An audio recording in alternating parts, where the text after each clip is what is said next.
गांधारी का पुत्र वियोग में तड़पती गांधारी जब कृष्ण को श्राप देने चली, तब कृष्ण गांधारी से कहते हैं, माता, मैं शोक मोह पीड़ा सबसे परे हूँ। न जीत में, न हार में, न मान में, न अपमान में, न जीवन में, न मृत्यु में, न सत्य में, न असत्य में, मैं किसी में नहीं बंधा। माता, काल महाकाल सब मेरे दास हैं, मैं उन्हीं से अपने कार्य सिद्ध करवाता हूँ। हे माता, युद्ध टालना असंभव था। जो चले गए हैं उन पर शोक मत करो, बल्कि जो हैं उन्हें स्वीकारो। माता, वर्तमान को स्वीकारो। माता, भूत दुख का कारण बनता है। कृष्णा की बात सुनकर गांधारी विलाप करते हुए बोली, कृष्ण, तुम ऐसा कह सकते हो क्योंकि तुम माँ नहीं हो। कृष्ण, तुम क्या जानो एक माँ की ममता, तुम क्या जानो पुत्र शोक की पीड़ा क्या होती है। तुम कहते हो मोह त्याग दो और ज्ञान की बातें बतलाते हो, तो जाओ कभी अपनी माता देवकी से पूछना कि पुत्र शोक क्या होता है। पूछना देवकी से कि कैसा लगता था जब कंस उसके कलेजे के टुकड़ों की हत्या कर देता था। पूछना जब उसका दूध उतरता था और बच्चा न होने की वजह से जब देवकी व्यथित हो जाती थी, तब पूछना उसको कैसी पीड़ा होती थी। पूछना वासुदेव, कभी पूछना। ऐसा कहकर गांधारी धम से धरती पर गिर जाती है। फिर कृष्ण गांधारी को संभालते हैं, उनके आंखों से निकल रही अश्रुधारा को पोंछते हैं।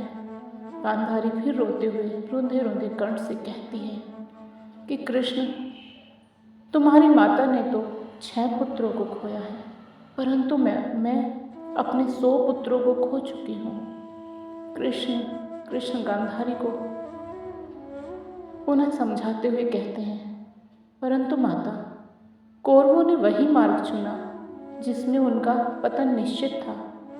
अब मैं किसी के कर्म क्षेत्र पर तो अधिकार नहीं जमा सकता। कर्मों का फल तो भोगना ही पड़ता है माते।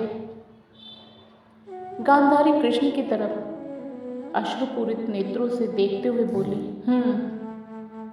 ये कहना आसान है केशव, परंतु एक माता के लिए उसका पुत्र ही महत्वपूर्ण होता है।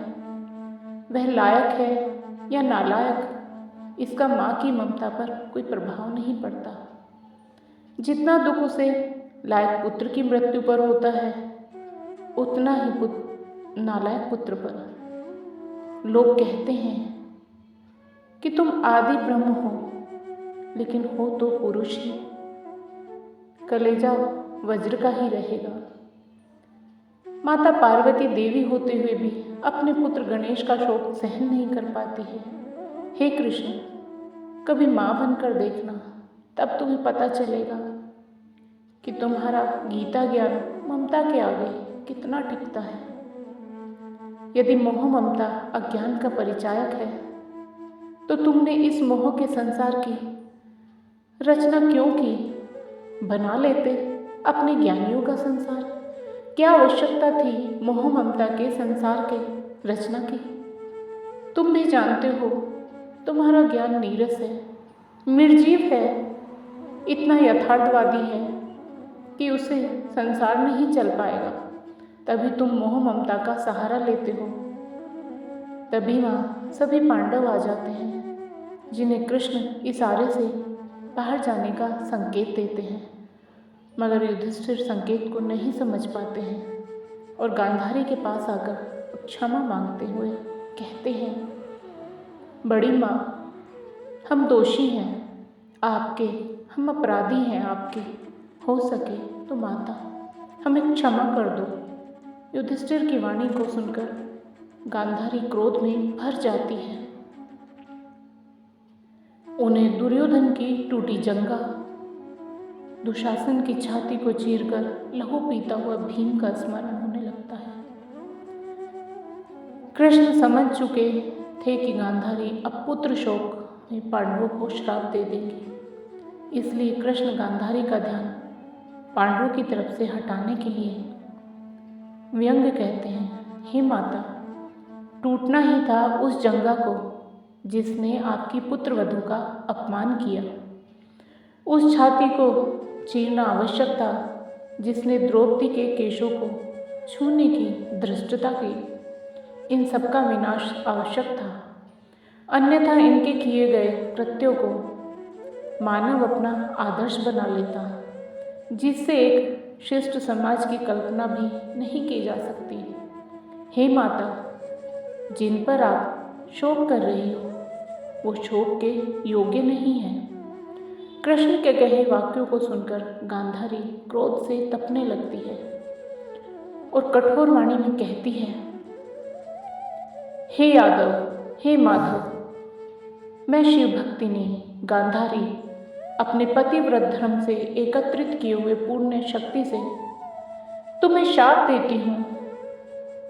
जिस तरह से कुरुवंश का विनाश हुआ है, उसी तरह से पूरे यदुवंश का भी विनाश हो जाए।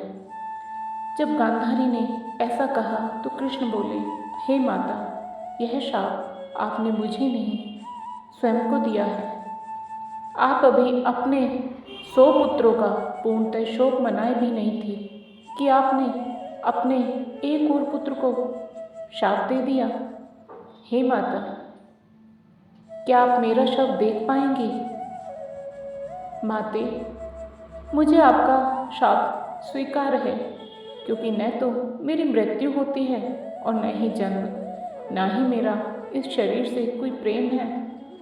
माते, आपका इस शरीर से प्रेम है और आपने शाप देकर स्वयं को फिर दुख सागर में डुबो दिया। कृष्ण की यह बात सुनकर गांधारी को अपने किए पर पश्चाताप हुआ और बोली, हे गोविंद, कुरुवंश को नहीं बचा पाए, मगर यदुवंश को ही बचा लो। मैं तुमसे भिक्षा मांगती हूँ। हे माधव, अब मैं अपने और पुत्रों के शव नहीं देखना चाहती। कृष्ण गांधारी से कहते हैं, हे माते, न मैंने कुरुवंशियों के कर्म पर अपना प्रभाव जमाया और न ही मैं यदुवंशियों के कर्म क्षेत्र पर अपना प्रभाव स्थापित करूँगा।